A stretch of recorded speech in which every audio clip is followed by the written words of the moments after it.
The Dickheads are presented in color.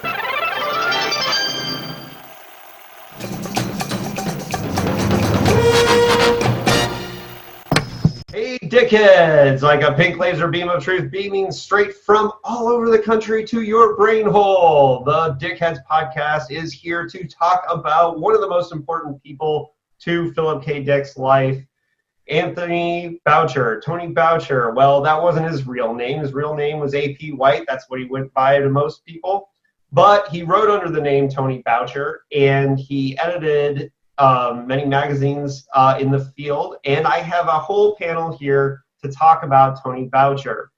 If you're watching on YouTube, starting up in the left-hand corner is Gary K. Wolfe. Gary, returning to the Dickheads podcast, can you tell them who you are, what you do, and why I invited you here? Why you invited me here is entirely up to you. I'm not taking any responsibility. I'm a critic. I'm a reviewer for Locus Magazine and occasionally for the Chicago Tribune, and I've written a number of nonfiction books about science fiction, edited 4 volumes now for the Library of America for science fiction of the 1950s and 1960s, and some other things here and there. Right. And below you, the man who does Tony Boucher's job today, Gordon von Gelder. Gordon, I mean, I kind of already said one of the main reasons why I brought you, but tell them your background with science fiction and how you got to the point where you're doing Tony Boucher's job. Actually, I'm not doing his job anymore, but I did okay. You did for a long time. Yes.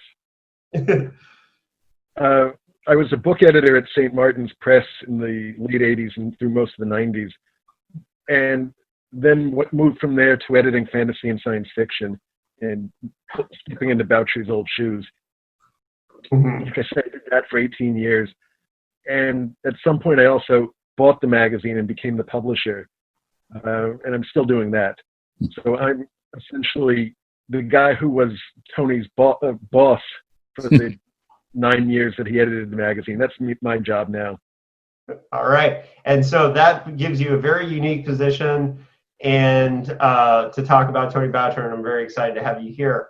Also in a very unique position, the man who wrote the introduction to one of Tony Boucher's most famous books, Dr. F. Paul Wilson. Paul, you are the second New York Times bestselling author we have had on the Dickheads podcast after Carrie Vaughn. You wrote the Repairman Jack series and the Adversary Cycle, which are 2 of my favorite book series of all time. But tell us your history with classic pulp science fiction. Well, I was a science fiction fan since I could read, but my first exposure to Voucher, who I called Boucher back then because French was my high school language, and it looked like Boucher to me. But my first exposure to him was They Bite, a short story in, of all things, Zacherle's Midnight Snacks, which was a Valentine horror anthology. And I just loved the story because that idea of seeing something out of the corner of your eye and never being able to quite catch it was really striking to me. And so I kept my eye out for him. And the next one I saw was Snowbug, which was about a guy who conjures up an inch-tall demon who's got a very bad attitude. And it was a delightful story. They were both from unknown worlds. And that's when I searched out his Far and Away anthology, and which is a full dose of Voucher. Right.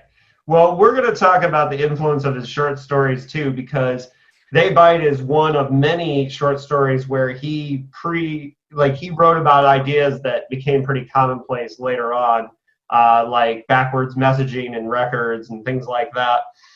And he was like far ahead of time on many things, but we'll get to that. So we're going to start with talking about his early life, and guys, jump in whenever you feel the need. Anthony, is it Parker White, I believe is his name? William Anthony Parker White. Yeah, and so he was really a Tony, but Tony Boucher was one of many pseudonyms or names that he wrote under, including H.H. Holmes, which is a very hilarious pen name. which we'll talk about in a bit. I don't think he had as many pen names as Barry Malzberg, but yeah, I don't think anyone did. But he had a lot. There were plenty who had more pen names than Malzberg. Oh, really? Yeah. Well, he's the one that I know the most. I love that Ellison quote that Malzberg was not only one of the geniuses of science fiction, but probably 8 of the 12, you know. I always love that quote. But Voucher wrote under many names, but his upbringing was in California, and he grew up in Berkeley.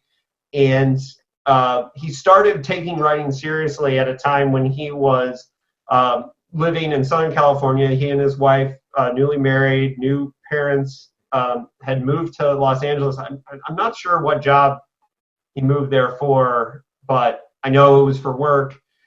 But that was a really important time because that's when he joined the Meñana Literary Society with a lot of the big voices in science fiction. They had a writers group that would hang out at Laurel Canyon, where Robert Heinlein would host writers, and they would talk about stories, pitch ideas, critique each other. And we're talking some big names in the field. Not just Robert Heinlein. We had L. Ron Hubbard, Harry Kuttner, C.L. Moore, on and on and on. The list is yeah. And so this, of course, inspired his novel Rocket to the Morgue, which we'll get to in a bit. But let's see, who else? Oh, DeCamp was there. L. Ron Hubbard, although Tony Boucher said later that he never actually met Hubbard. Lee Brackett, Jack Williamson were all listed as members of the Meñana Literary Society. So I'm wondering if you guys would want to just tell me what impact this group of writers had on all of you, and what you think this impact had on Tony Boucher. Starting with Gary. I never really thought of that group as a literary group. It struck me as being what I've read about it. That's described somewhat in Alec Nebula Lee's book Astounding. It was kind of a social support group, I thought, because you certainly I can't see much exchange of the style or theme between, say, Heinlein and Lee Brackett. She was clearly she was writing these fantastic, heroic pulp stories. And Heinlein was writing his own thing. So my sense of that group was it was more of a social group than a literary movement. Well, and I think that support network was very important to these early science fiction groups, because especially at this time, the science fiction was not considered literature. It was entirely in the pulps, right? And then you have Tony Boucher, who was also writing at that time in mystery and starting to focus on mystery too. So yeah, I'm sorry, I'm getting a little drag on my video, guys, on my end, but I think it's going to record fine with the voices. It should be fine. Gordon, what do you think the impact of this literary society had on the development of science fiction? I could be glib and say the biggest impact it had was Ray Bradbury. It was a product of the California writing scene, and especially of the influence of Lee Brackett and Ed Hamilton. And they sort of fostered him into becoming the Ray Bradbury we know now. But I think Gary's right that it was more of a support group than a literary movement, and it was kind of all over the place. You know, Kuttner and Moore were doing stuff that was very different from what Heinlein was doing. And they'd all get together and say, what kind of stuff is Campbell? Oh no, it'd be pre-Campbell. Is F. Orland Tremaine buying now? And they figure out what the market was like. And if I remember correctly, Voucher sold a poem to Weird Tales when he was about 15 or 16. But then he dropped out of science fiction. He thought it was way too down market and pulpy and wasn't interested in it. And then when he got involved with the Meñana Society, he started reading it again and saying, hey, it's come a long way. This is really good stuff. And he rediscovered the field. At least that's my understanding of how it went. So the Meñana Society had a big effect on Voucher in that regard. Yeah, and Paul, I know I believe you're a really huge Harry Kuttner fan, right? I think I recall that about you. Yeah. I actually, Neil Gaiman and I and Piers Waters got all his Hogben stories together into a collection for the first time, which there's 6 of them, and they're wild, wild stories. And I think they were done as Paget, but Lewis Paget, yeah. Well, and certainly the adjacent authors, like the rabbit holes and the little tangents that we go on in the other authors are definitely welcome on this podcast. But Harry Kuttner I have to admit, Harry Kuttner and C.L. Moore were authors that in the last year I've been trying to learn more about. C.L. Moore particularly because she's from my home state of Indiana and went to Indiana University where my father taught. And in that Voucher tradition, I definitely wanted to learn more about her. And her work is just as pioneering as anyone else, like in this field at that time, and was just a very thoughtful writer too. And I think coming from what Gordon said, I do believe that Voucher was so inspired to do the magazine of fantasy and science fiction, mostly from this contact and seeing the exciting things that were happening. And he very specifically wanted to create a venue for intelligent science fiction that had less of the kind of Superman thing going on with Campbell's work. I just wanted, going back to the Meñana Society, Campbell was a big influence on them. He took over Astounding in 1937, and he's a character, an offstage character in Rocket to the Morgue. There is an editor named Don Stewart. Right. His pseudonym, and this Don Stewart is the editor of Surprising Stories and another one called Worlds Apart, which becomes Astounding, and it becomes Unknown World. So he was at that point. This was written in 1940. He was already changing science fiction. Mm-hmm. Well, and one of his influences to get involved into science fiction was his co-founder of the magazine in fantasy and science fiction, Mick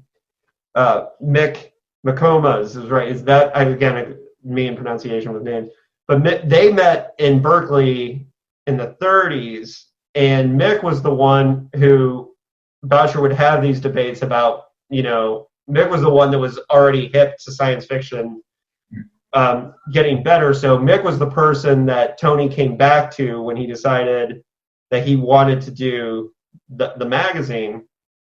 And they spent a good portion of that period from 1945 or 40 to 45 trying to establish the magazine, which we'll get to in a little bit. But at the time, the only 2 serious magazines that were publishing science fiction, or that Tony considered serious, were Campbell's Astounding and Horace Gold's Galaxy.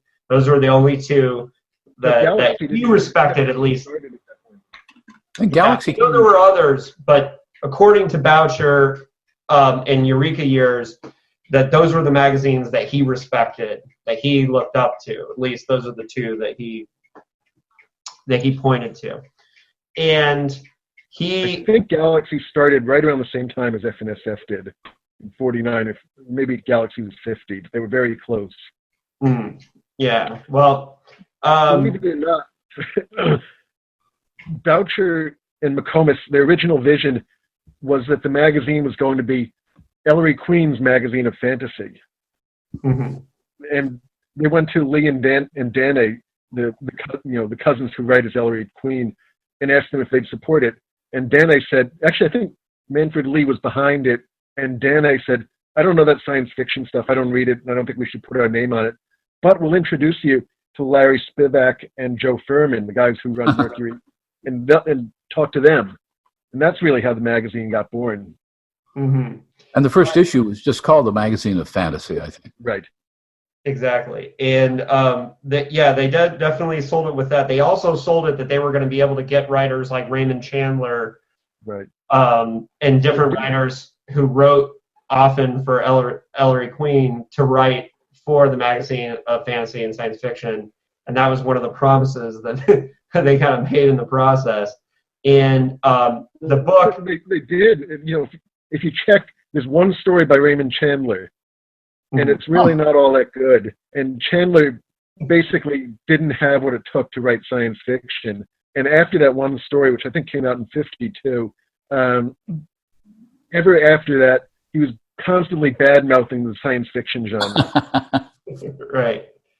And we'll come back to the roots of the magazine, but I want to talk about Rocket to the Morgue because I feel like, and I have the brand new edition here, and we're so lucky to have the guy who wrote the introduction for it with us. But Rocket to the Morgue, I think, is so important to, I think, the people that listen to this podcast as to, like, it introduces the genre. And I think it's really important to note that Tony Boucher in his afterwards said that, hey, you know, no one outside of pulps were really reading science fiction. So with this book, he wasn't just telling a mystery, but he was introducing the American public or the wider readership to the idea of science fiction. Paul, why don't you tell us the story? How did you get into the position of writing this introduction for the book, and tell us about your process with that? Because you hadn't read Rocket to the Morgue, right, before you were asked? No, it was, you know, I know Otto Penzler for forever, and I did write a bibliomystery for him. You know, I've got my foot in a number of genres, and but he knows I'm basically a weird science fiction type of guy, and he just said, you know, I'm reprinting Rocket to the Morgue, and I think you'd be perfect for the introduction. And I said, what's Rocket to the Morgue? And he sent me a copy, and you know, I wasn't sure why I was reading this. I mean, I knew Anthony Boucher he had done Snowbug and They Bite and stuff like that, but this was a mystery. And then all of a sudden, he drops the name Don Stewart as an editor. And then all of a sudden, you know, the antennae went up, and I was saying, wait a minute, what's going on here? And then I started recognizing, it became a roman à clef, and I just started recognizing these figures, and I even figured out that who was representing L. Ron Hubbard. So, and Robert A. Heinlein, I don't know all that about him, but I had recently read that Astounding book, all about Astounding magazine, and that really put a lot of things into perspective. So after you read that, and then you read Rocket to the Morgue, you know, all of a sudden the pieces start clicking together. But it was really his second novel as H.H. Holmes. The first one was 9 times 9 or something like that. I'm not sure. And there's this character, Sister Ursula, who carries over into Rocket to the Morgue, but really doesn't have much of a place in the story. She's sort of an adjunct character who makes comments and things like that. It's a locked room mystery, which I tend to love. And I got to say, the locked room mystery isn't all that great. I've read a lot better ones. But it's still, that's why you go and grab other science fiction fans by the collar and say, you've got to read this. You've got to read this book. And you have to, I hate to say it, but you have to grab older science fiction fans, because the science fiction fans, I don't think they would recognize anybody. They wouldn't get, you know, what was really going on with this Meñana Society. Well, and that's one of the reasons why we do this podcast, I think, is because we want to be able to teach people about the history of the genre. And, you know, I do think things like Astounding are great. We've obviously had Alec on the podcast twice, and I think Astounding is great as a history, but I think it's so fun to see it in a story. to see these characters be characters, And it's by someone who knew them, who hung out and drank with them. He even put himself in there. There's an Anthony Boucher character. Yeah, I'm sure when he was writing his H.H. Holmes, he didn't think that at the time that his name, there was a big deal putting his name in there, but Exactly. at the meta level. But yeah, I mean, and there's so much commentary on the genre in this book too, and I want to highlight like a couple of those that he talks about the root within 20 pages of Rock to the Morgue. He talks about the root of the genre, and I love this quote. Like the detective story, science fiction can be traced back to dim and ancient origins. Also, like the detective story, it blossoms in the 19th century in the form in which we know it now. Edgar Allan Poe was nearly as influential in one field as the other. But the true Poe of science fiction, and the Wilkie Collins too, was Jules Verne. But this is a history lesson, the genre mixed into a mystery, and it's very neat. He's obviously a guy who loves a genre.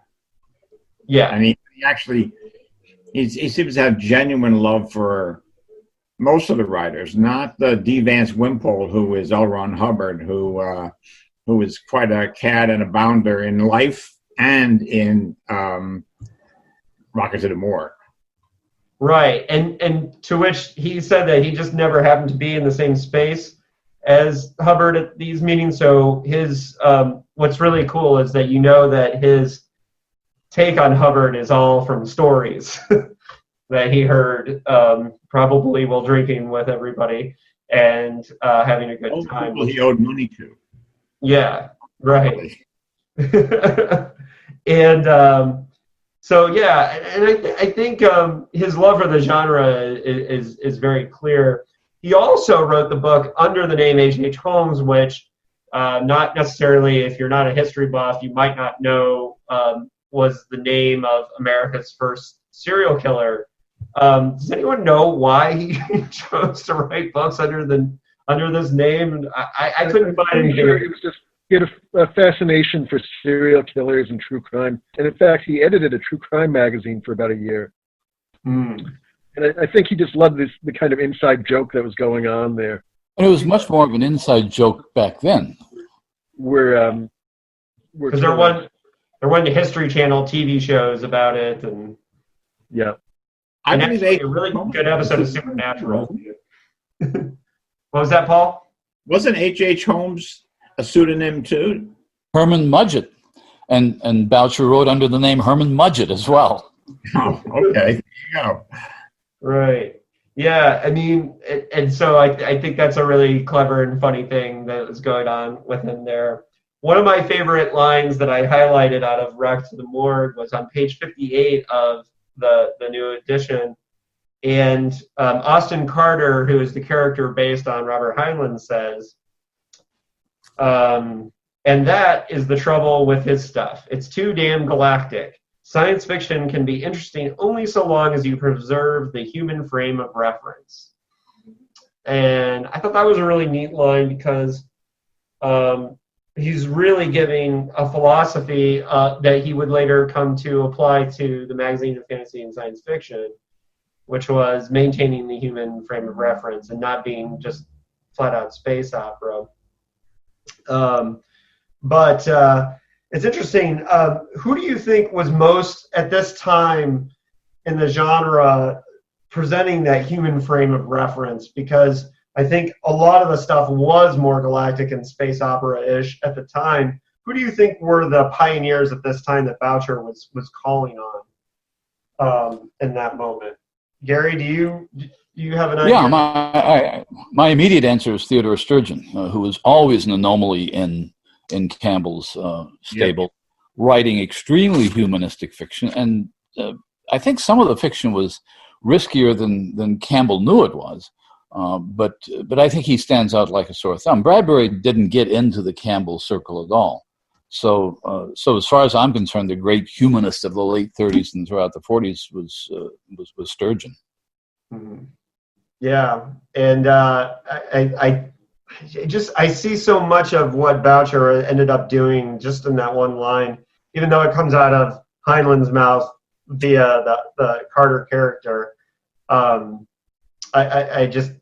think that's a really great part of that. We also know that this novel also mentions the science fiction conventions. Specifically, it mentions science fiction conventions and specifically mentions the Denver convention, which is the one where the Futurians from New York City, Don Wollheim, Asimov, Blish, all first met the Meñana writers. And so I think it's such an important and cool thing that the conventions got their due there. I wonder what you guys think about those early conventions and what it says to Voucher's development too.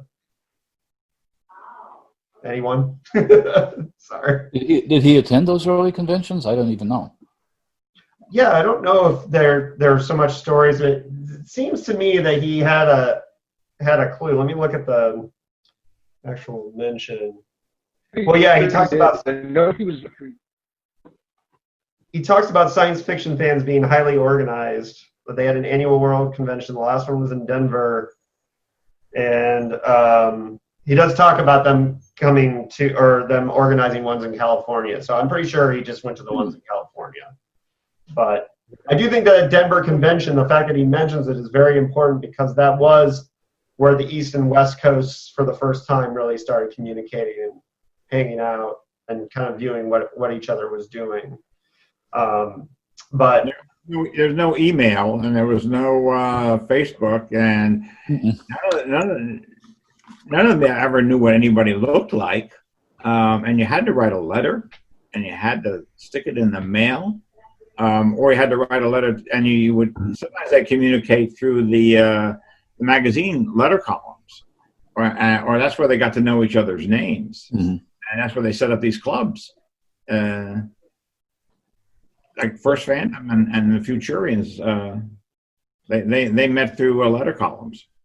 The very slow internet, as one person described it recently. I think it even went deeper than that.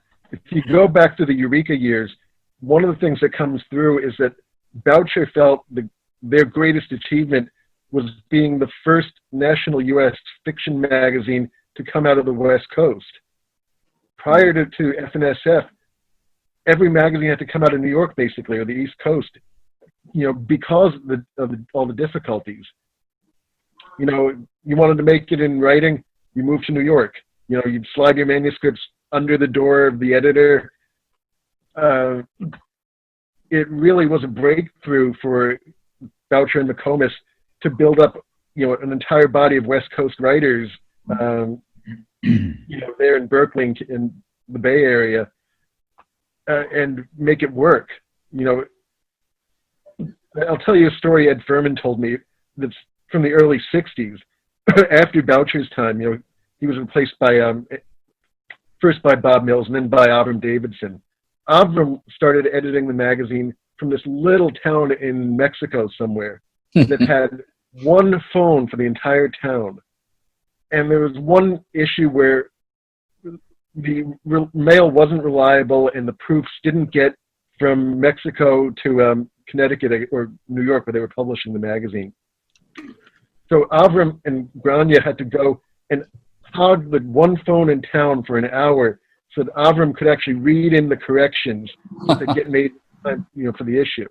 So we take it for granted now that you can send a PDF across the country in 3 seconds, but running a magazine out of the West Coast in 1950 was an achievement. You know what that phone call must have cost? Yeah, I can imagine. In 1950, could have bought the entire town in Mexico for that.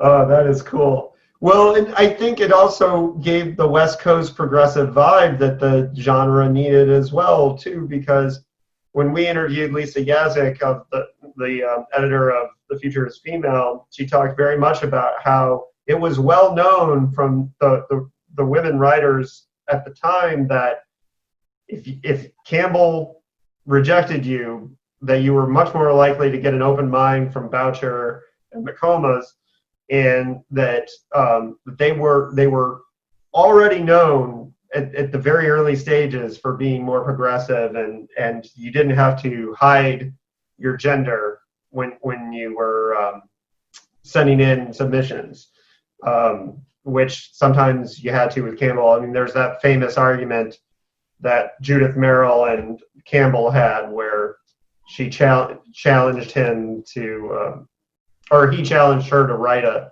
story that wasn't about a wife, right? And Judith Merrill was already publishing widely with other magazines at the time.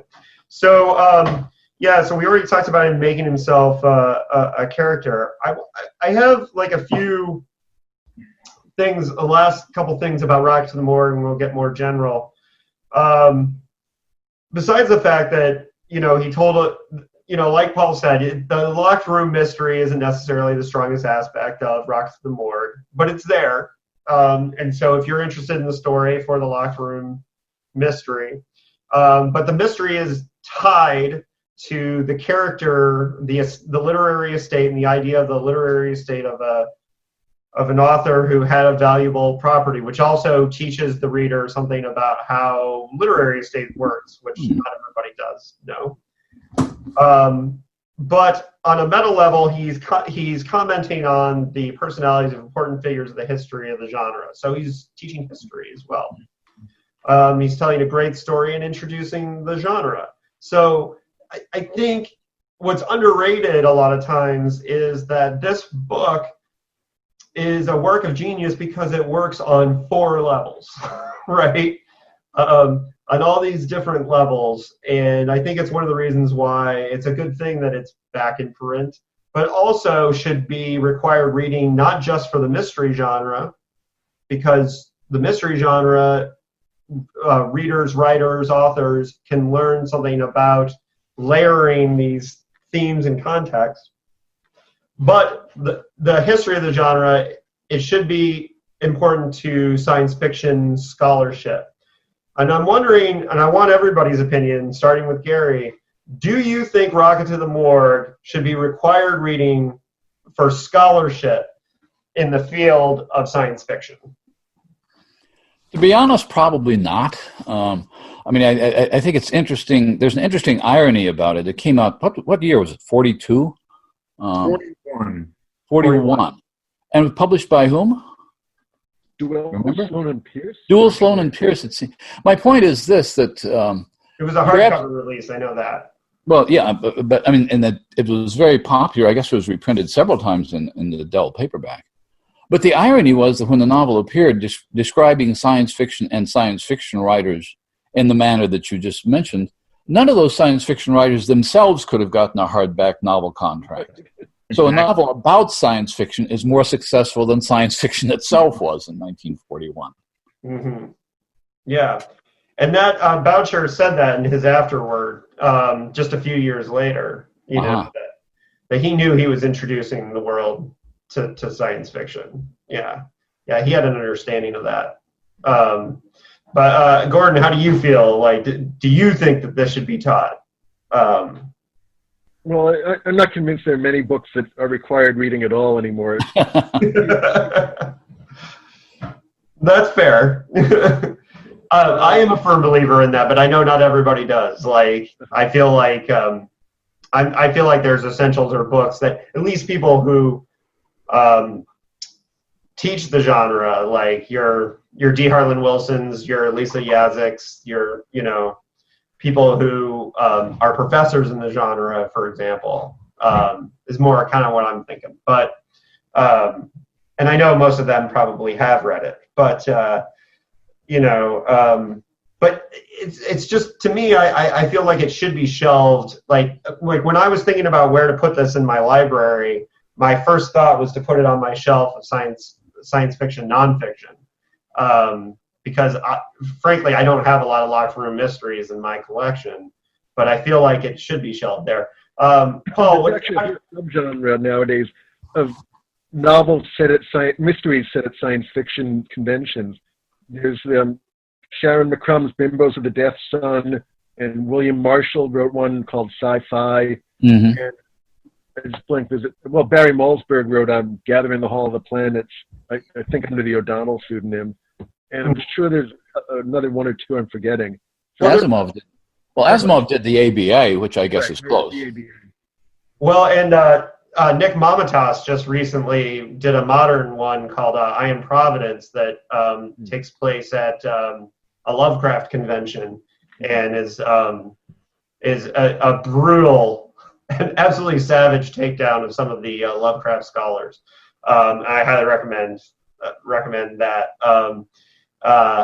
In fact, that book caused quite a stir in that community.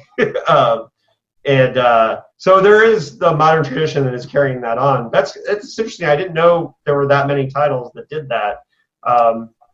And more recently, I'm going to read them all now.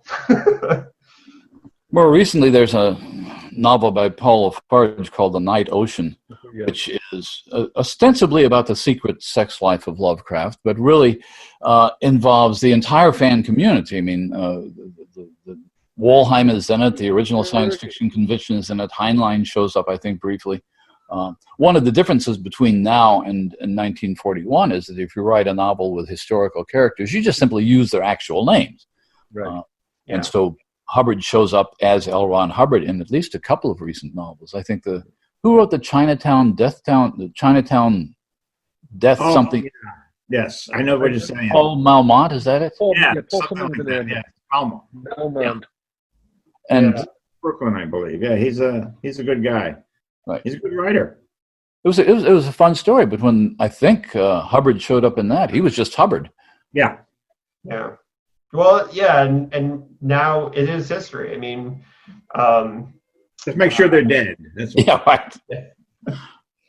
Yeah, I'm not gonna lie. I may honestly be playing around with an outline for a novel about the Futurians, but you know.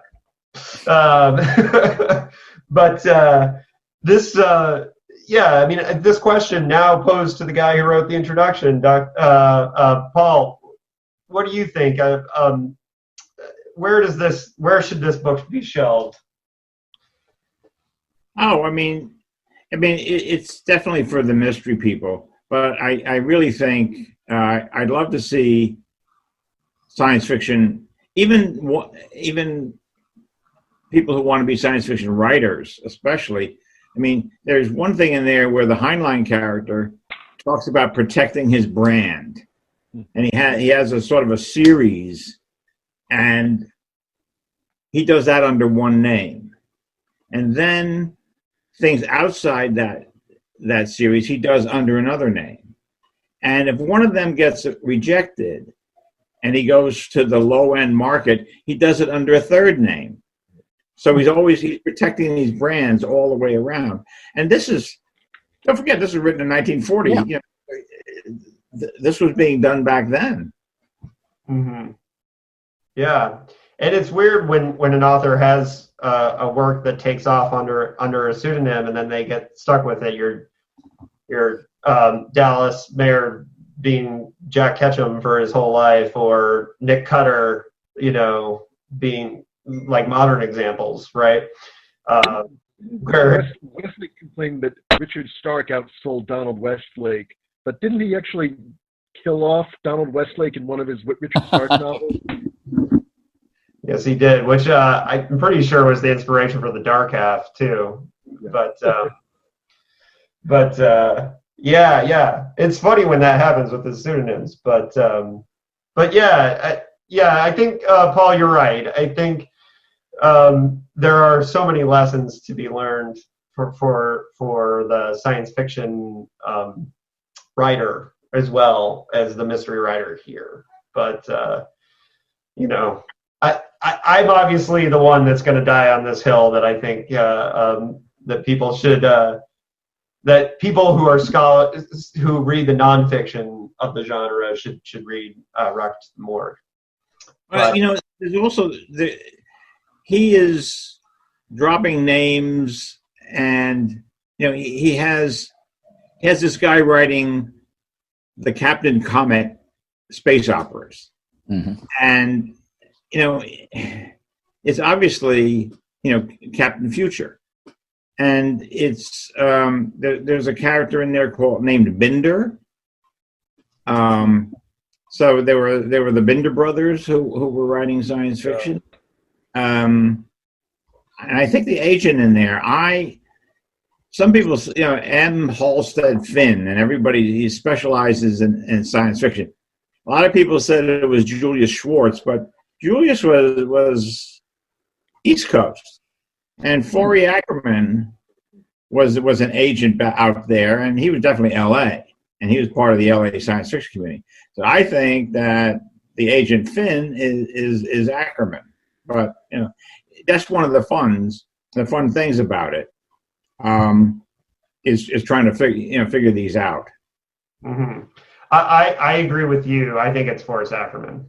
And I have seen that there is a lot of debate out there on it. Like your disagreement with Wikipedia, Paul, caused a stir on some of the message boards that I saw talking about Rocket to the Morgue. But I agree with you. I do think Finn is Forrest Ackerman. It makes more sense. So let's just do a little bit more on Boucher's fiction at the time, and then we'll get into the magazine. Friend of the podcast, journalist Mark Conlon, who's on our show all the time, wanted me to make sure to mention the fact that Boucher wrote a story in Weird Tales about an opera record being played backwards that summoned demons, and that he did this in the 40s, long before there were trials for Judas Priest and Black Sabbath for supposedly their records being played backwards. And Paul, you brought up They Bite, which had a concept that later got used in Doctor Who, which is the monsters that can only move when you're not looking. Voucher was really ahead of his time, had these really creative and interesting ideas as a writer. I wonder how everyone feels that his impact as a writer versus his impact as an editor. What do you think, going around to everybody, what do you think was his biggest impact as a writer, Gary? Well, I mean, he had one classic story, The Quest for St. Aquiin, I think ended up in this first anthology of the Science Fiction Hall of Fame. And it's a very good story. It's a story that probably a modern reader would immediately glom onto what the more or less surprise ending is. But he was dealing with religious themes in a far future society that later you'd find in much the same way handled in a Canticle for Leibowitz. And I think the other thing he did, which was unusual for the time, was he was very interested in wordplay and puns and in alterations of language. There's a story, one of my favorite stories of his is called Barrier, which is a kind of anti-fascist story about a society which seals itself off from the rest of the world, not physically, but temporally. In other words, they've created barriers so that no time travelers can come in and mess up their perfect society. And then partway through the story, you realize that this perfect society may have evolved from the victory of the Nazis in World War II. But part of this dystopia that he describes is a regularization of speech. So all the speech reform, the spelling reform movements, he had a lot of fun making fun of that. And I always thought that looking at some of his fiction and some of these little short joke-like things, Frederick Brown-like short stories that he wrote, that you could see an editor's mind at work. You could see somebody absolutely fascinated with what you can do with language and with names. One of his funniest stories, what's it called? The Greatest Tertian, which is nothing but a far future take on various names of contemporary classic figures, Shakespeare. And of course, these aliens are trying to figure out who the greatest Tertian was of all, and it turns out to be somebody named Sherlock Holmes. And a lot of the fun in that is simply unpacking his wordplay with the names of famous figures. Gordon, what do you think about his impact as a writer versus an editor? I'm in the school that thinks his influence as an editor was much more important than his influence as a writer. That's true. I second what Gary says about St. Aquiin being his most highly regarded story. I think he did a lot of other interesting, The Complete Werewolf is a good story. I'm not that familiar with his radio work from the 30s when he did all the Ellery Queen and Sherlock Holmes stuff up the radio. So I don't know a lot about its influence, but he was a real Renaissance guy. He had a regular opera show on KPFA for decades. Yeah. He had his fingers in a lot of different things at all the time. And that included writing, and some of the writing, made an impact and some didn't. But I can't help thinking his impact as an editor for that decade when he did FNSF, and his impact as a critic for decades is, outshines most of his fiction just in terms of impact, not in terms of quality. Paul? Yeah, I mean, I would agree with both. I never found, I'm a story guy, and I never found his stories that great, but the way he wrote them was, Snowbug is about conjuring a demon, and the story, the denouement is no big deal. But Snowbug as a character, this 1-inch little grouchy demon, is just fun to read. And so in a lot of his stories, I find it's the journey, not the destination. But I think as an editor, though, he, there was definitely an FNSF story, and he set a high bar.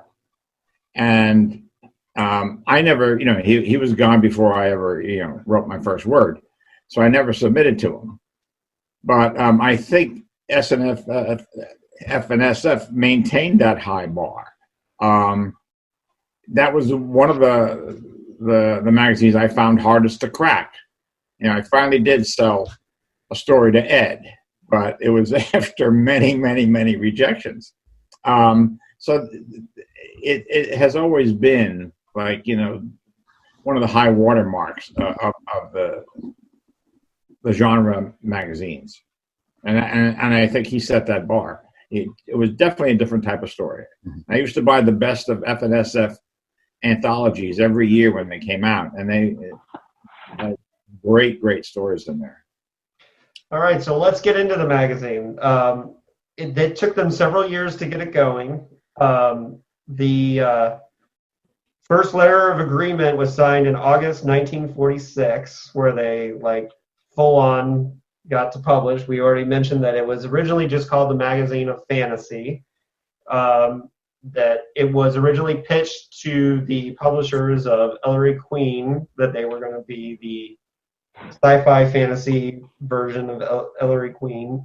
They had to write a series of letters, Machover's and Voucher, to big names in the genre in order to build up stories during those years. So they had those years to try and sell their idea of what they were doing. And thankfully, because we had this book, The Eureka Years, which has the history, the beginning of it, we got so many letters and details for how the magazine was formed. And there's a whole section where you can just see the letters back and forth to the publishers. My favorite that shows you kind of the inside baseball of this is the letter when they first discuss whether they're going to use sex or not in the magazine. Machover's writes, the commercial success of the Avon Fantasy Reader, their approach on this has been, as you've probably gathered, strictly deceptive hocus pocus. An occasional story has a sex slant of somewhat slavering and obvious pulp kind, but even that never remotely lives up to the cover. We're all for, and then I'm skipping a bit. We're all for sex where it is natural and well-integrated part of the fantasy story. We'd like to feel our editorial standards in that respect would be far more liberal than those, say, of Street and Smith, and we're doubtful we'll go hunting for it. But I really liked that they were hashing this out in letters, and talking about that, and it shows kind of how they were comparing themselves to other pulps. But this was not a kids magazine, and that was really important. That this was adult, not sexual. They weren't hunting for it, but it was adult science fiction in that regard. And I think that this, in a weird way, signals that they were writing for adults. So I don't know. I just thought that was important. Does anybody have anything they want to add about that aspect of the magazine of fantasy and science fiction, that it was written for adults? I think one thing that struck. Sorry, go ahead, Gordon. No, you go ahead. I was going to say one of the things that struck me. I was not old enough to buy them when they came out. No, but I'd buy used magazines, and the covers of FNSF always struck me as being more respectable. I mean, they'd have Bonestel astronomical paintings and this sort of thing, but no slavering monsters and none of the half-undressed women that you'd expect from Thrilling Wonder Stories at the same period. So it looked on the newsstand as a more mature magazine. Yeah. And so early on, they had to use their own stories, just like the Voucherians did. Go ahead. Keep going. Yeah. So they had to use a lot of their own stories, just like the Voucherians did. And in that sense, they were a little embarrassed that they had to do this early on, and they acknowledged this. But they specifically, in fact, Voucher did say, "We did use a story of mine in number 1, A, because it was hard to line up contents for that first issue, and B, there wasn't at the time a comparable market for it."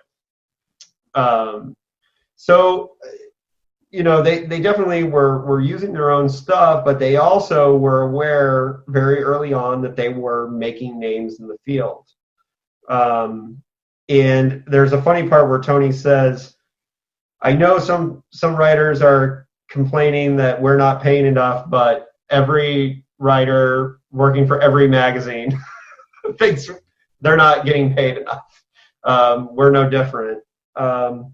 So I thought that was some interesting, fun things that were going on there. And then they knew that they were a secondary market for Bradbury, for example, that Bradbury would get first cuts. But one of the great things in Eureka years is that you get to see the letters that they share with the authors, Theodore Sturgeon, Philip K. Dick, and Ray Bradbury. And one of the most important ones to me is Bradbury, because they radically changed Bradbury's story, right? And especially about Lovecraft. Yeah. And we'll get specifically to that story in a second, but they were not afraid to, even the biggest names in the field, Voucher and McComas, were not afraid to step in and be editors. And I wonder if we could talk about the importance of their editorial touch. Starting with Gary, what do you think was the importance of their editorial touch? One of the things I don't know is how much editing they did. Obviously, they did fairly extensive editing on major names in the field. You mentioned Bradbury. But they also were publishing stories by C.S. Lewis or Shirley Jackson or even Borges.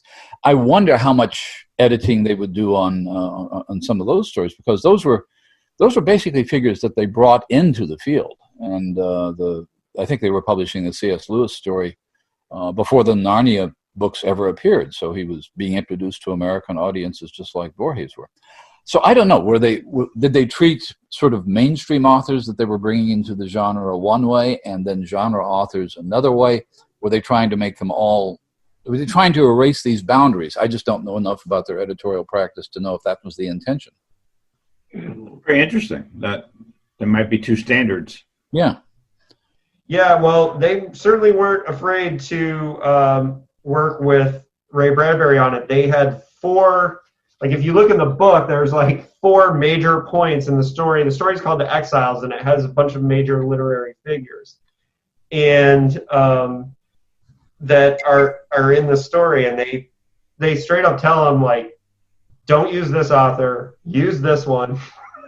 And they radically changed the story. And this is a story that I remember reading back in the day. And here's the thing that I thought was interesting is because it shows like the role of the editor, where you might not, when you're reading it in a collection years later, you don't have any idea how the story was affected by where it was originally published.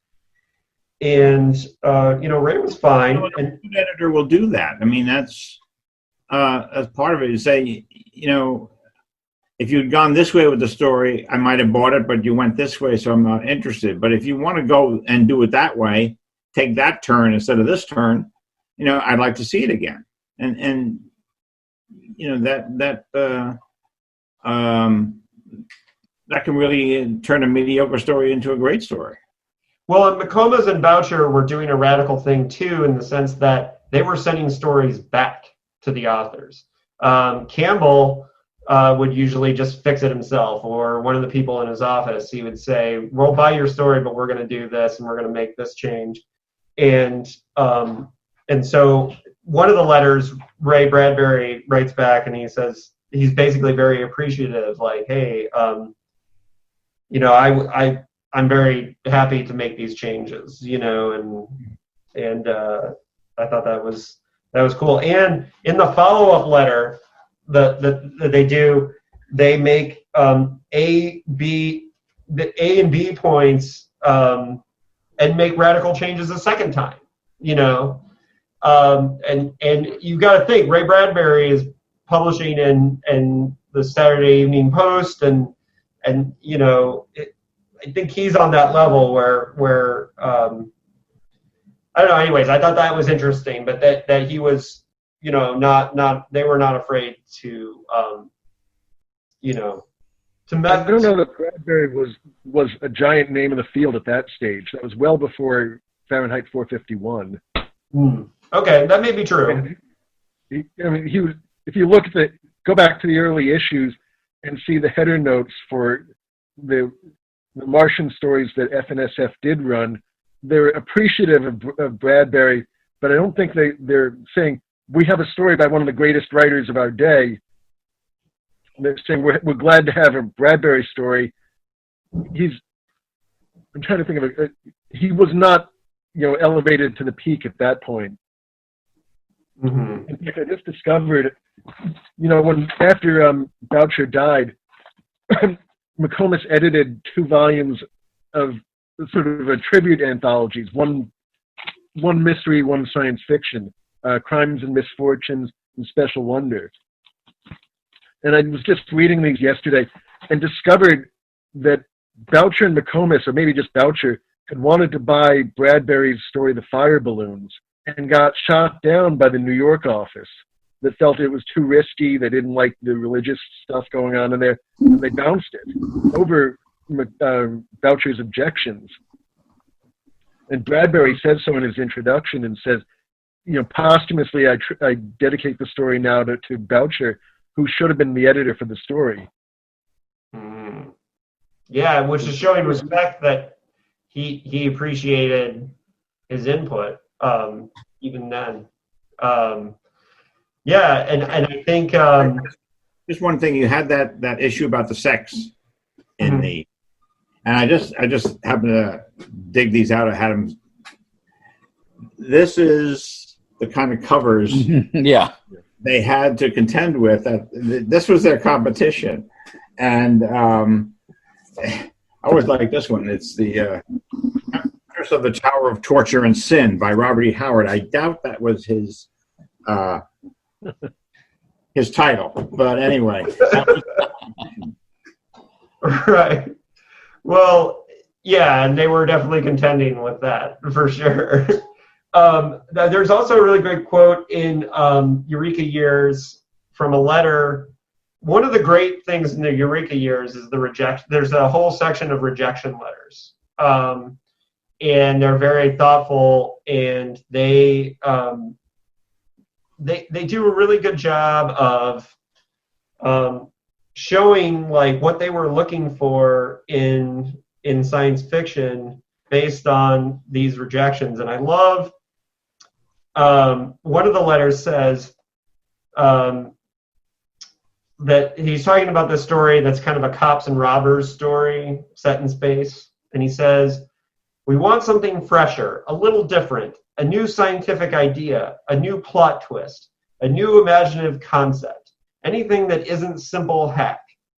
As a sample of the highly varied kinds of science fiction that appeal to us, see Ted Sturgeon's Hercule in our first issue, or Chris Neville's Every Work into Judgment in our second." And then he also uses a Judith Merrill story, but then the key at the end of the letter, he says, "We hope we shall hear from you again with something more distinctive, and possibly including your self-echoing little green men whom we like." And that was one of my favorite of the rejection letters, but there's several, and there's some that are just down to formatting, but these rejection letters are just golden because they really show, I love that what he says in there, bring something new, something distinctive, like they're definitely, they weren't looking for space opera, and you weren't going to get space opera in a traditional sense in their magazine, and that was really cool. And that is one of the reasons why they were able to discover names like Philip K. Dick, who of course we'll get to because he's the man of the hour here. But there was a well-known saying among the writers of the period, I think Phil Klass told me, that Anthony Boucher could write a rejection letter that made you feel like you'd been accepted, and Horace Gold could write an acceptance letter that made you feel like you'd been rejected. Right. Well, yeah, it would be interesting just to see if all these letters could be compiled to their own book. I'm sure it's probably already happened. I just don't know. No, it hasn't happened.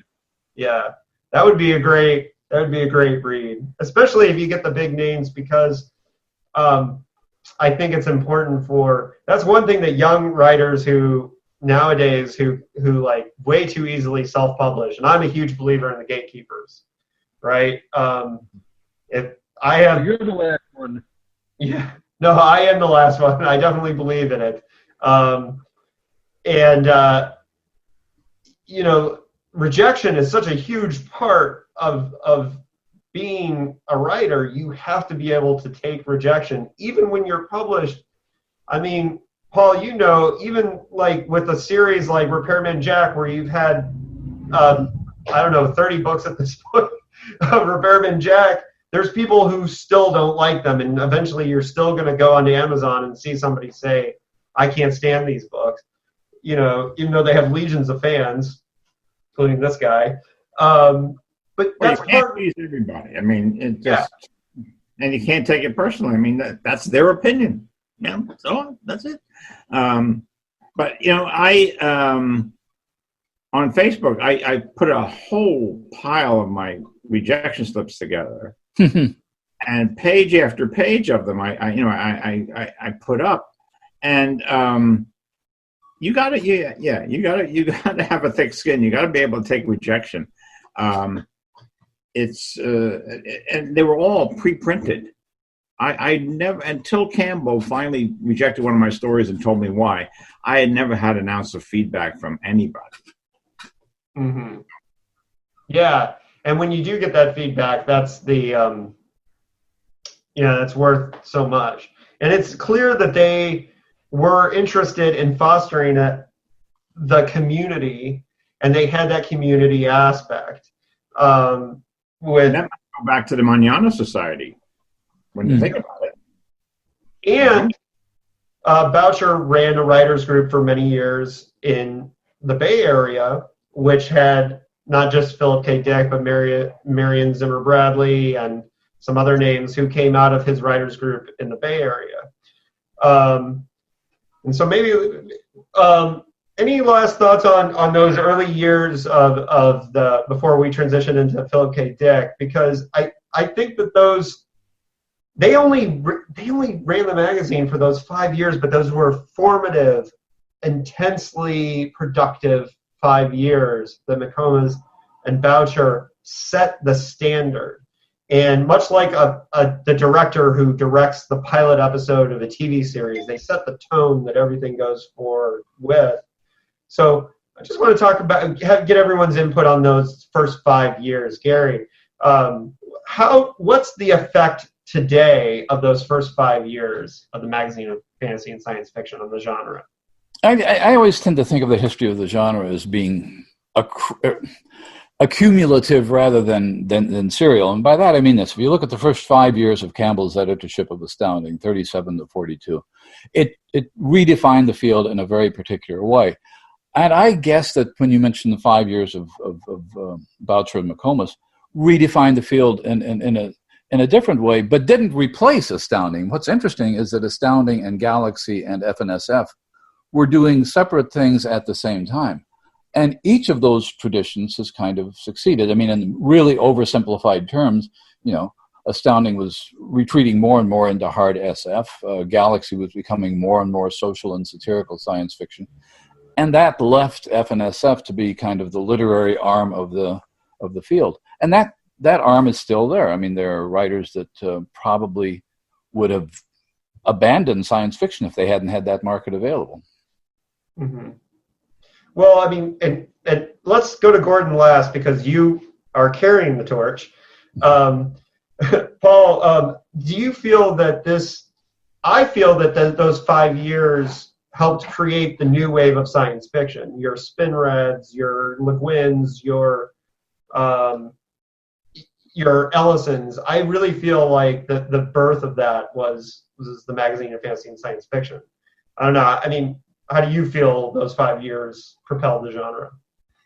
Well, I think 50s science fiction is, I think that's the best decade. I really do.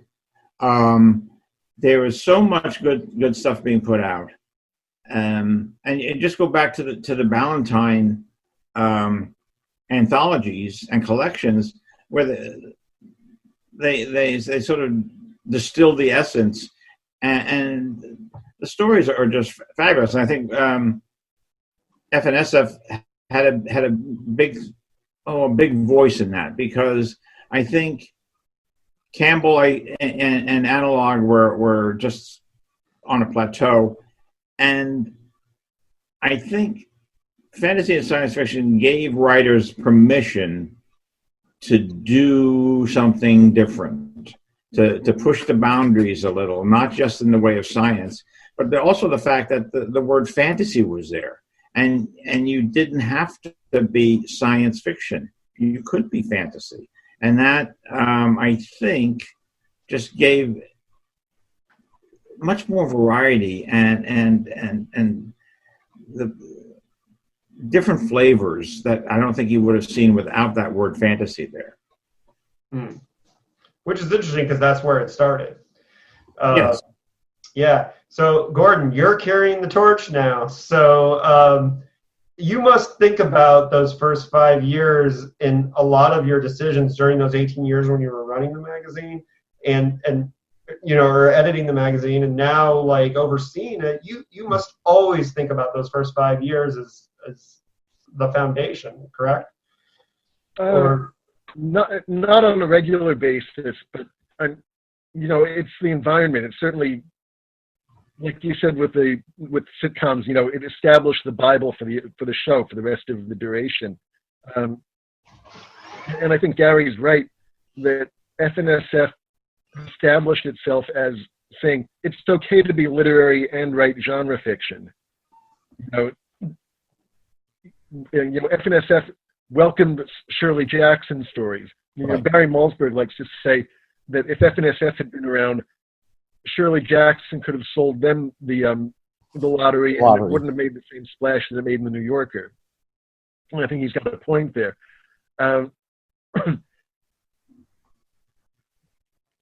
The other thing that Paul was just sort of leaning towards is that that FNSF created a magazine for fantasy. There was the Avon Fantasy Reader, there was Weird Tales, but it said fantasy and science fiction all under one cover. You don't have to define whether it's SF or fantasy. And I think that was a big cornerstone of the magazine, and remains so to this day. That we could publish a Michael Shea story. We ran a Ted Chiang story about 13 years ago, and it wound up in the year's best science fiction and in the year's best fantasy. And I remember thinking, are they both right? I don't particularly care on one level, in an academic sense, but in the 50s, you could not have had that. It was either science fiction or fantasy. You didn't. I think a good way to illustrate that would be Campbell himself, because when he had so many of his writers submitting fantasy stories, Right. which he could not tolerate, he created a separate fantasy magazine Unknown, yeah. just to segregate the genres. Right. Well, and I think to this day, I mean, that's one of the lasting things about the magazine of fantasy and science fiction is that it does carry forward the tradition of being like the literary arm, and it's the I like for me for fiction, I haven't cracked FF and SF yet, but it's the only thing that I've submitted to like pretty much ever where I've been nervous about it. Like I don't care everything else. I don't care whether I get rejected or whatever.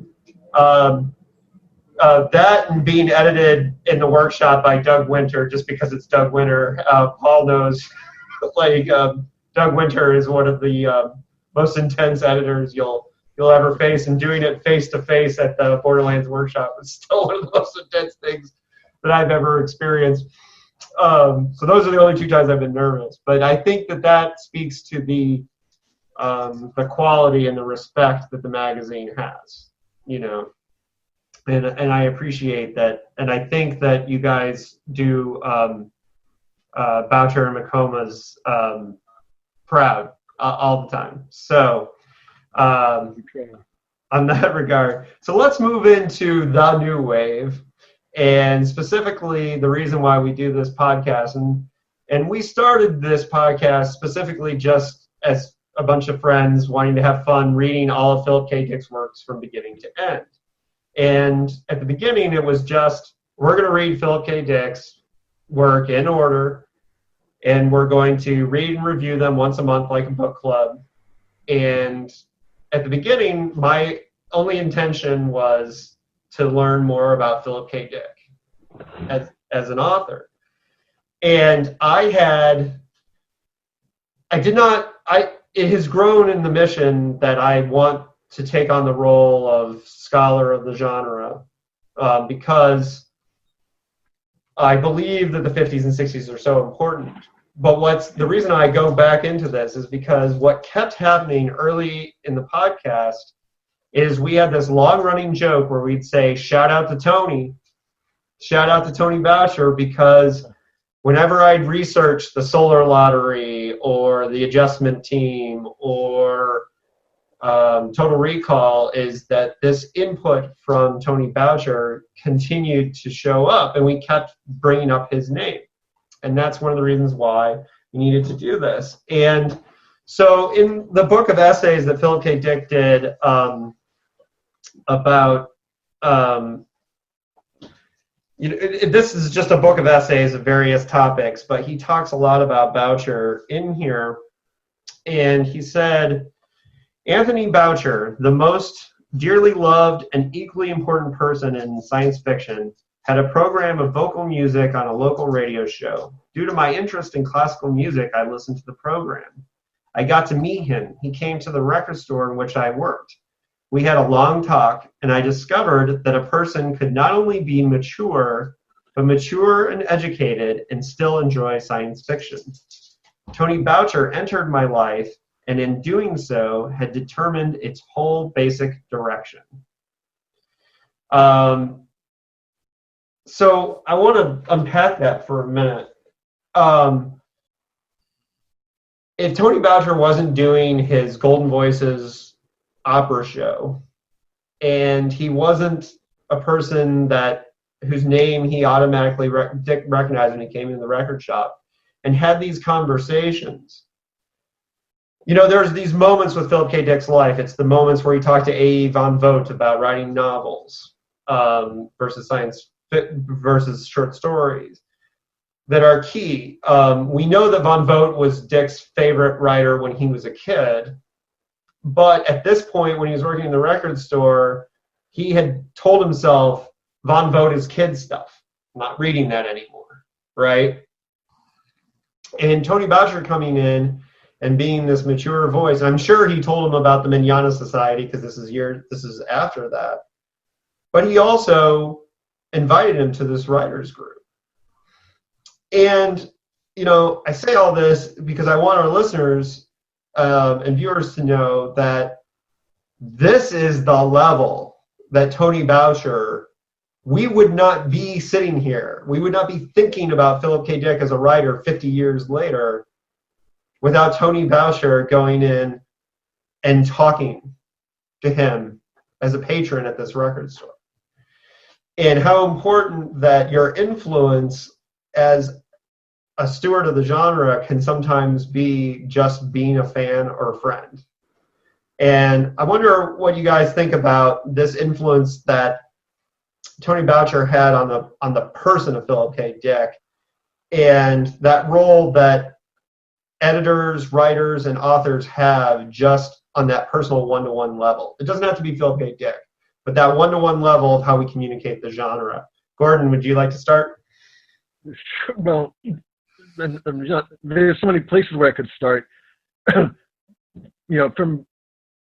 I see a lot of it from Boucher's perspective, in that he was trying to build a cadre of writers out on the West Coast.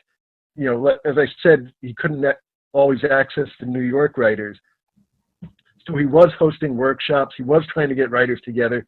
I think that's when he started the annual poker game, monthly poker game with Paul Anderson and McComas and I think Stuart Palmer maybe.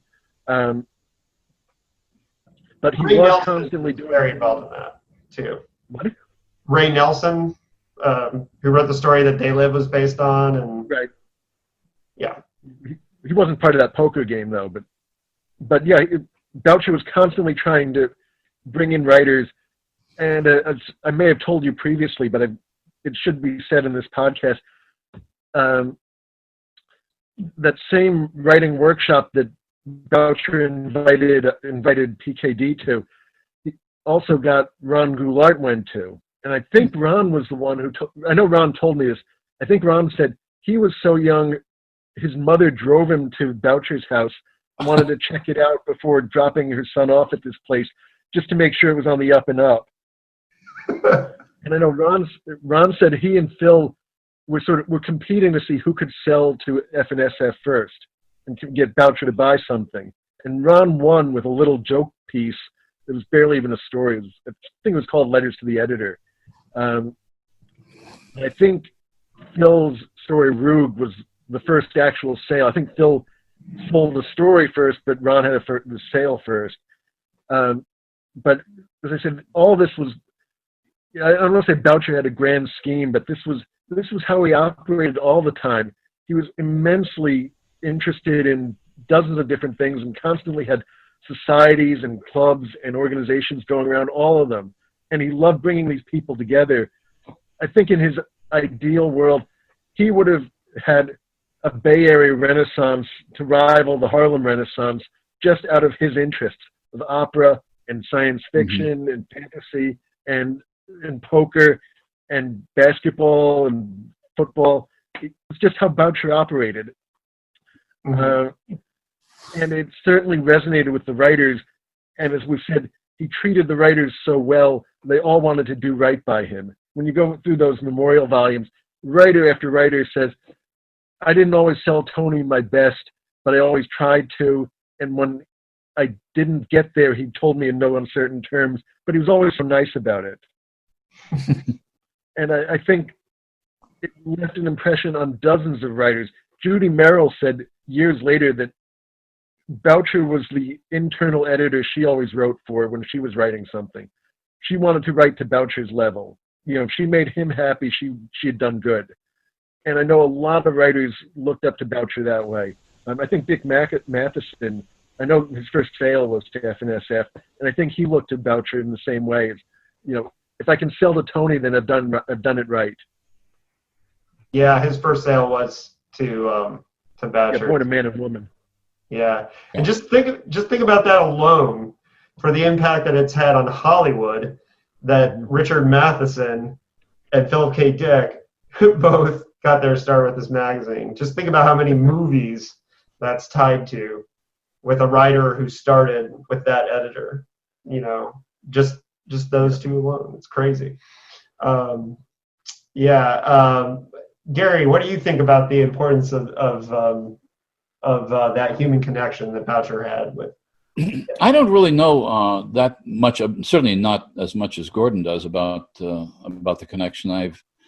We're now dealing with only an older generation of writers that remembers actually selling to Boucher and McComas himself.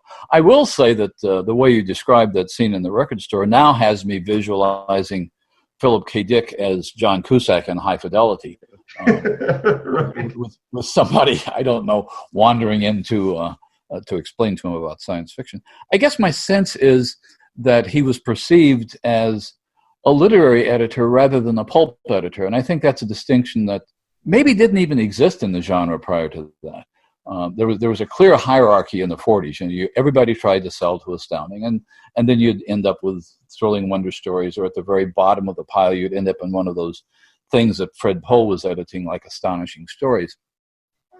But with F&SF, I think what the quotations that Gordon was just sharing with us indicate that now there was a sense you wanted to write the best fiction you could, not the most innovative idea. You didn't have to come up with bizarre schemes like the Shaver Mysteries or Dianetics and that sort of thing. Actually, one of the things that I thought was fascinating in the complete Boucher, this thing that Nestor Press put together, was a poem he wrote, which is a parody of Gilbert and Sullivan, called The Model of a Modern Science Fiction Editor, in which he lays out a lot of, in a very funny way, it kind of lays out his editorial philosophy and gets a couple of shots in at the Shaver Mystery or Velikovsky and all the stuff that was kind of dominating the other magazines, when all he was trying to do was publish good fiction.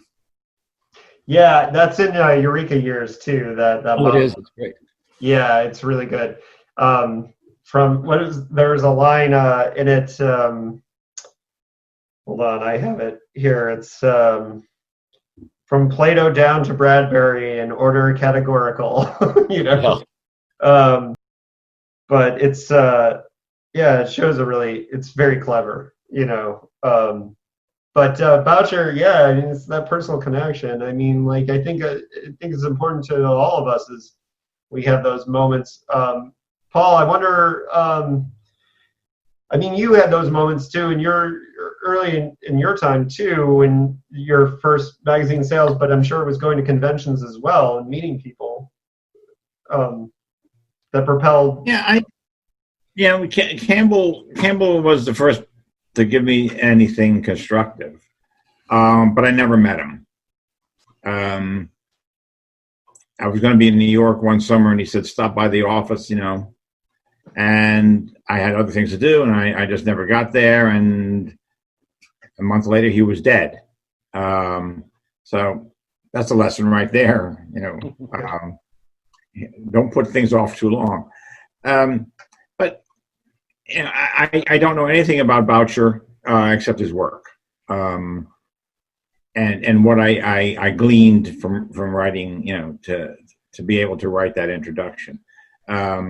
But I know what was in his magazine because I as I said, I bought the annual thing all the time, and I bought the magazine, but it was after he had left it, and the just the sheer variety of what he published and the quality. I mean, there really wasn't. I couldn't say that there was an FNSF story, because I mean, you could absolutely say there was an Astounding story, and you could say there was a Galaxy story, but there was such variety. I mean, when you think they would do science fiction and then they would do Born of Man and Woman. I mean, I think that's one of the most moving stories that Matheson ever did, and I can't believe it was his first sale for them. I didn't know that. Mind-boggling. Yeah. Just an unforgettable story, and what that could be in the year's best horror as well as science fiction. It's also kind of an experimental story, which for the early 50s would have been, the voice is just radically disturbing, and that might have been one of the things to look forward to the new wave. Yeah, which Matheson doesn't get credit for because he's almost never lumped in with that group, but which I'm not quite sure why, but maybe because he didn't write as intensely science fiction. It's more fantasy and horror that Matheson wrote. But that story definitely plays a role in the evolution. I agree with you, Gary. I got to give you guys the scoop here. The reason I keep turning around, these are file cabinets that go back to 1949. Wow. They contain a card for every person who's contributed to FNSF. When we buy something, we write down the date, how much we paid, the length. And here's Richard Matheson's card. See if that shows up. Whoa! Wow. And here's the Phil Dick card. Wow. So you can see Matheson, Born a Man and Woman, was the 13th story that FNSF bought. 3 pages long, accepted January 27th, 1950. Phil Dick's Rogue was number 182, 5 pages long, November 15th, 1951. Wow. And we had the letters in Eureka years for both of those, too. Yep. Yeah, which is great. Wow, Gordon, you brought it. That might that goes up there with Betsy Wollheim pulling out the letter from Lovecraft to Don in our episode, which was, and she also brought out the print of the first use of the word science fiction on the cover of the pocketbooks of science fiction. So, making moments. All right. That is really cool, Gordon. And you guys had that complete history all the way back, huh? All the way to 1949, yep. Wow. Yeah, that is incredible. Yeah, it's amazing to think, too, and PKD Paul, talks... if you want, I'll dig out your card. Oh, Paul's? Yeah. Yeah. Yeah, you should do that. Well, he also said on that, in regards to Rug, in his essays, PKD said, Tony had a weekly class on writing, which he conducted at his home. I decided to go. Tony dutifully read my first painful efforts. The literary ones he did not respond to, but my surprise, he seemed quite taken with a short fantasy of which I had done. He seemed to be weighing in on it almost in terms of its economic worth. This caused me to begin writing more fantasy stories and then science fiction. In October of 1951, when I was 21 years old, he was actually 22, the editor corrected that, I sold my first story, a tiny fantasy, to F and SF magazine that Voucher edited. I began to mail off stories to other science fiction magazines, and lo and behold, Planet Stories bought a story of mine. So yeah, that's the story from Phil's perspective. And he continued to get Voucher's feedback even on the stories that he did not publish with him. We saw that. And Voucher was not the one that, of course, got him excited about writing novels. That was meeting von Vogt at a convention. And I know we told this story on the last podcast that Gary was on, because I always picture it, von Vogt, or like Dick wearing like a newspaper hat and von Vogt being like, "You're never going to make it writing them short stories, kid." But that, again, for us, as the Dickheads podcast, we like to look at those steps and how important they are for PKD becoming the author that we know of, that we know of. And I don't know, any more details, Gordon, on those voucher parties? Because to me, that stuff's gold.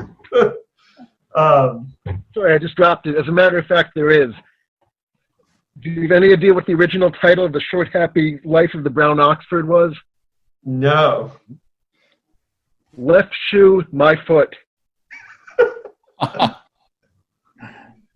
Well, we talk a lot about Dick had some pretty bad titles before he. That's a running joke on the podcast. Is like, oh, geez, what did he want to call this? I assure you, it's not just Dick. The Alfred Bester card is filled with title crossouts. Bester himself even said the first two stories he sold to FNSF, he had the titles reversed. One of them should have been on the other one, and vice versa. You can see they had to fix it. Yeah, I had a friend who had a short story published with the word submission added to it, and he was like, "That's a sign I never submit to that editor again." Those things happen, but that's funny. On the cards, you get all like the progression of everything that went through in the editing process. The cards are supposed to be done once you bought the story, but a lot of times the title changes between buying the story and publishing it. I certainly had plenty of those during my time as editor. You need to scan all of those, Gordon, before there's a fire or something. Yeah. Yeah, seriously. First, we have to scan all the contracts. Well, yeah, right. Yeah, that's great. That's amazing. So, more any other stories on those meetings or those weeks? Like I know that, for example, Lies Inc., which was originally The Unteleported Man. I know that was a novel that the group had spun the concept together before Philip K. Dick sold it. I know that happened at a Voucher House meeting, and that's one of the reasons why he tried to bring Ray Nelson in as a co-writer, because he felt that Nelson had a lot of input into that story, like at the meetings. I don't know. I just want to let you fly with those, if you have any of those. None that I remember. Okay. Yeah. Well, the Unteleported Man, which had that crazy publishing history where it started as a novella and then he tried to expand it and he wrote a totally different story.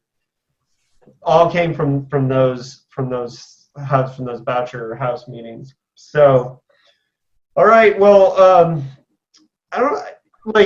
so Voucher's death, of course, had a major impact on PKD. The two editors, of course, he gives the most credit to are Wollheim and Voucher. But, Wollheim, of course, outlived Dick. But when Voucher died in '68, it was at a very rough time for PKD already.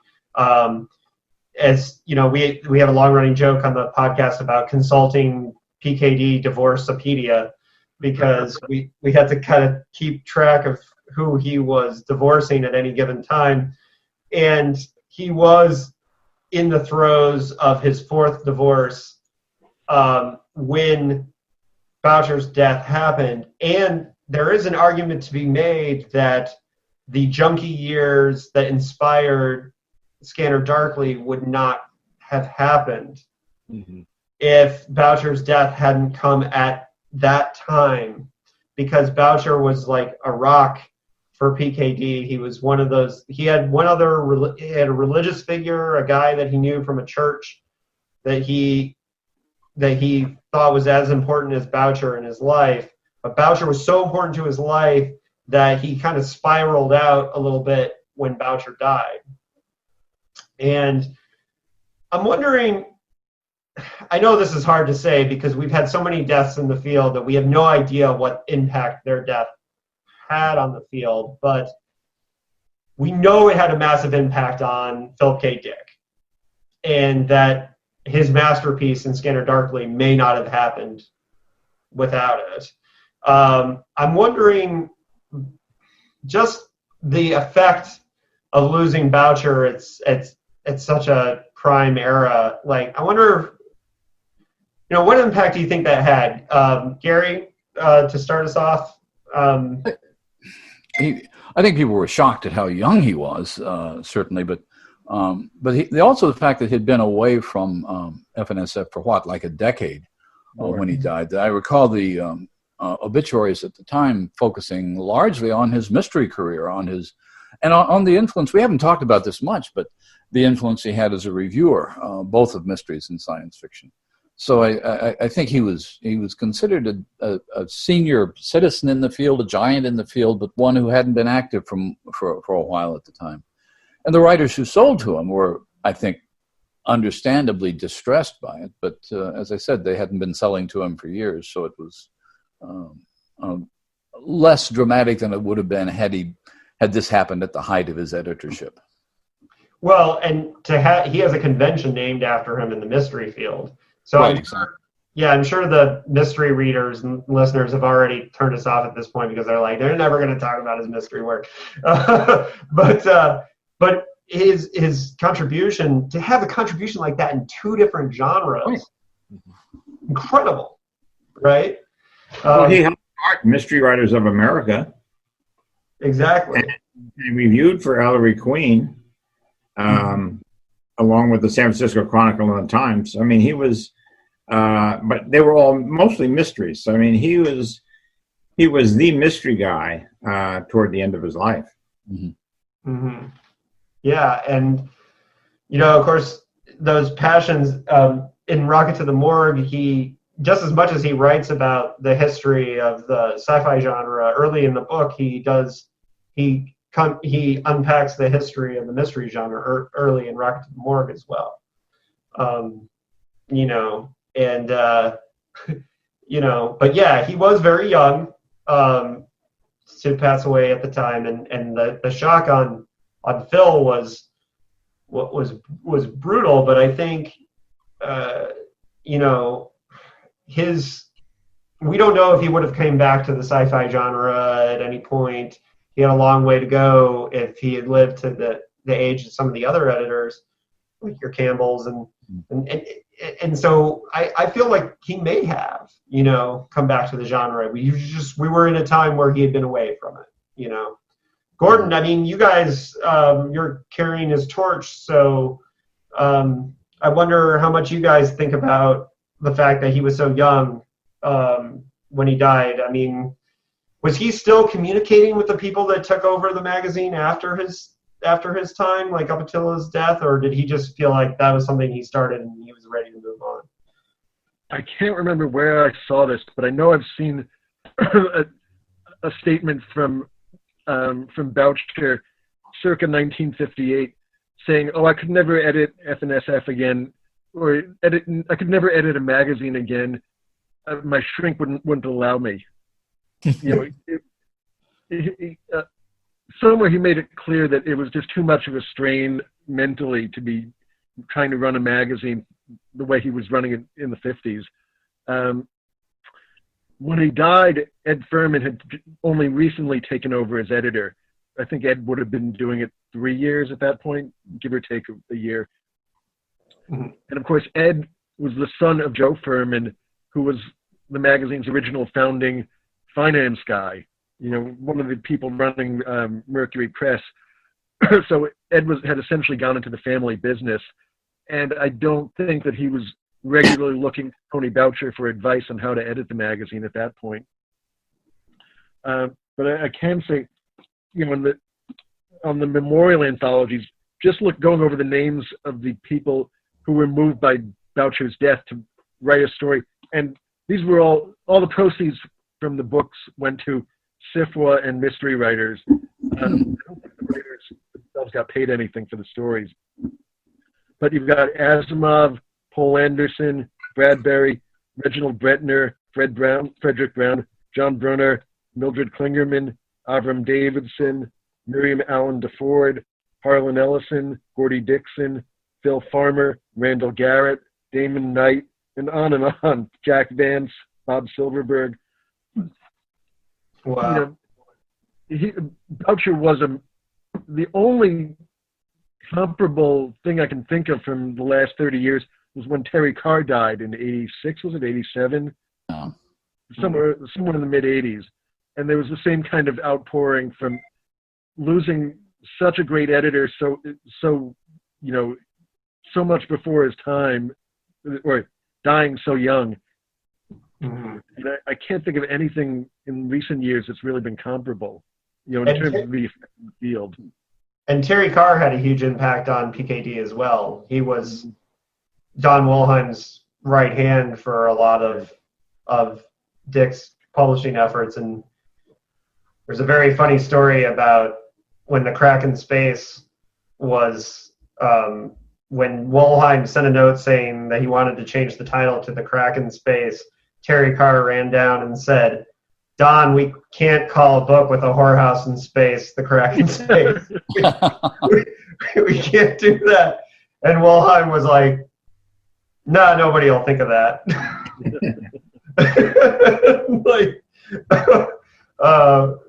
I remember David Hartwell was my editor for about 15 years, and I was pretty shocked when, he died. Yeah. And I think he's had a big impact on the field too. Maybe I said maybe as much as Terry Carr. I mean, when you consider the length of his and the number of, he even started certain Timescape. Mm-hmm. Some of those lines were started by him. David Hartwell for sure. He would be, I think, comparable to Carr, but he wasn't one of those guys where he would have people over to his house, a writer's group over to his house, at least not that I know of. He ran a magazine out of his house. That's where I worked for him. Yeah. New York Review of Science Fiction. We used to go up to David's house once a month and spend a whole weekend up there, put the magazine together. Gordon, when I interviewed John Ordover, he talked about that's how he got into editing Star Trek books, because Hartwell was there. Yeah, Hartwell was the one that said, "This is the guy to do it. He knows Spock's blood type." Hartwell used to put some magazine together in Hartwell's apartment in New York City, and I forget what it was, or the fanzine. Yeah. Pardon? Cosmos, but it only lasted 4 issues. Yeah. Another voice who had a huge impact. When Ordover brought up him, I couldn't help but bring up the fact that I knew he was in charge of the Repairman Jack books for years, and helping you out with those, Paul, and that's incredible editing work too, just because of how you had different series coming together. He's very good at seeing the bigger picture. I was always concentrating on the leaves of the tree, and then he would say, but something wrong with the shape of the tree, and then we'd have these conversations, and I'd say what he was talking about, and I would fix it. Oh, that's amazing. All right, so to wrap this up, I think Voucher and Wollheim. The reason why we tied those two together, it's clear they had this huge impact, but Voucher, I think, is definitely, both Wollheim and Voucher. The other thing is that even as somebody who's like well versed in the field and who has always loved old school science fiction, I didn't know their names before I started researching for this podcast, and now I think they're so important, and I want to, like you were saying, Paul, in your introduction, I want to shake readers and say, like, hey, know these people. It's important to me to know the historical steps that we take to get to where we are in the genre. And, as we move into, it's funny, D. Harlan Wilson, who's one of my favorite writers and has been on the podcast, and the introduction to his new edition of Revelations by Barry Maltzberg, he puts forward this idea in the introduction that science fiction belongs to the 20th century. And I told him that I'm going to have him on the show to debate him on this because I don't believe science fiction belongs to the 20th century. However, science fiction was born in the 20th century in a very real way. And your Campbells and your Heinleins and are getting the attention with the Astounding book, did an amazing job. And Alec I'm so impressed by what he did.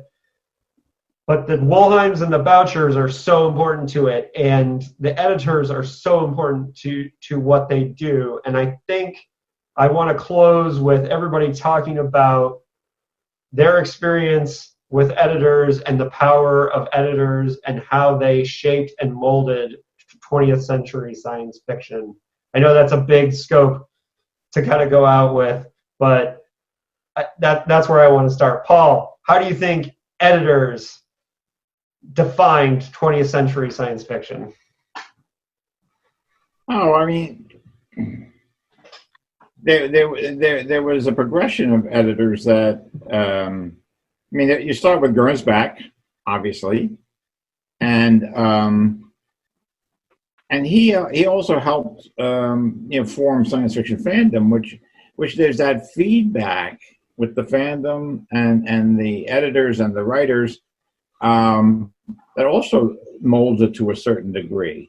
But I mean, Gernsback would come to one of the early fandom groups. I think they were scientists or something like that, like 1929. He would bring a writer over to the guy's house, and they would meet, and then he evolved into Campbell, who wanted to make the future, or look at the future as someplace where people lived, and I want to know about the people who live in that future, not how that future was made. And that changed the whole thrust. Those were the stories he was buying. And then you graduate to Voucher, who took a more literary bent, and the science became like secondarily important, and what was more important was the story and character. And from there on, it's then it really exploded, especially now we have modern science fiction is all over the place. I try to keep reading a little bit here and there. A lot of it's quite different from what I grew up with, quite different. Barry Malzberg and I had lunch the other day, and Barry, of course, is he's not too saying he hates the latest science fiction, but I've read some good stuff, but he really hates it, and we have some interesting conversations. Yeah, we had Barry on the podcast. He was great, and I definitely believe Barry Malzberg is an underrated 20th century genius of science fiction, and I'm so glad that D. Harlan Wilson is issuing his work. I think it's very, very, very important. Especially, I was so glad Beyond Apollo, which we did a whole episode on, I think is an absolute masterpiece. Gary, I know you believe in modern science fiction. Yeah. A big fan of, for example, Lavi Tidhar. And how do you think science fiction of the 21st century is being still formed by the legacy of those early editors, including Tony Boucher? Well, it's interesting. I just not long ago wrote an essay on editors. It was as an introduction to an anthology coming out this fall from Ellen Datlow, which is an anthology drawn from her earlier anthologies, which says something, I guess, about the impact of editors. And I was talking a lot about Gernsback, about Campbell and that sort of thing, and about editors who I think have not gotten as much credit for things like the New Wave, like Seal Goldsmith of Amazing, who was publishing Ballard and Gene Wolfe and Le Guin when nobody else was. But I think the thing that tells us more than anything else is that the Mystery Writers of America names its award the Edgar. Of course, Edgar Allan Poe, classic mystery writer, inventor of the genre. There's no other genre that names its major award after an editor. And an editor whose career didn't last that long and who, as a writer, was frankly a disaster. But the science fiction field has, and so far, nobody has, as far as I know, suggested changing the name Hugo.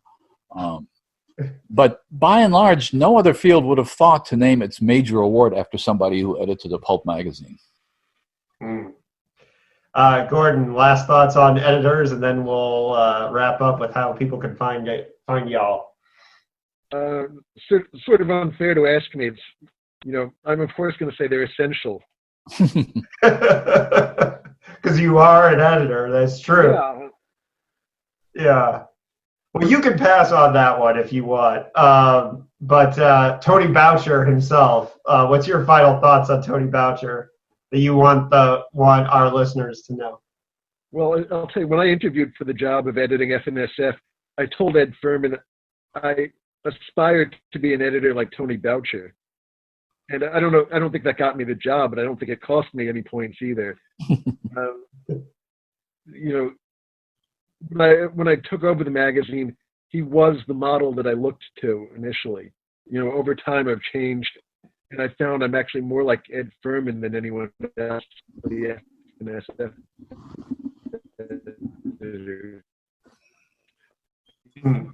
But that doesn't, my absolute reverence for Anthony Boucher as an editor. I aspired to write letters as good as the ones that you saw in the Eureka years. He had a way of getting inside writers' minds that really is an uncommon skill, and any literary endeavor could use more Anthony Boucher's. Put it that way. Yeah, I think that quote that you brought up earlier about how he could write a rejection that made you feel like you were accepted, and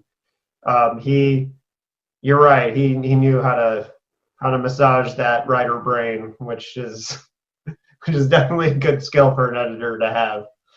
All right, so wow, guys, this is great. I think our listeners are really gonna dig this discussion about Tony Boucher.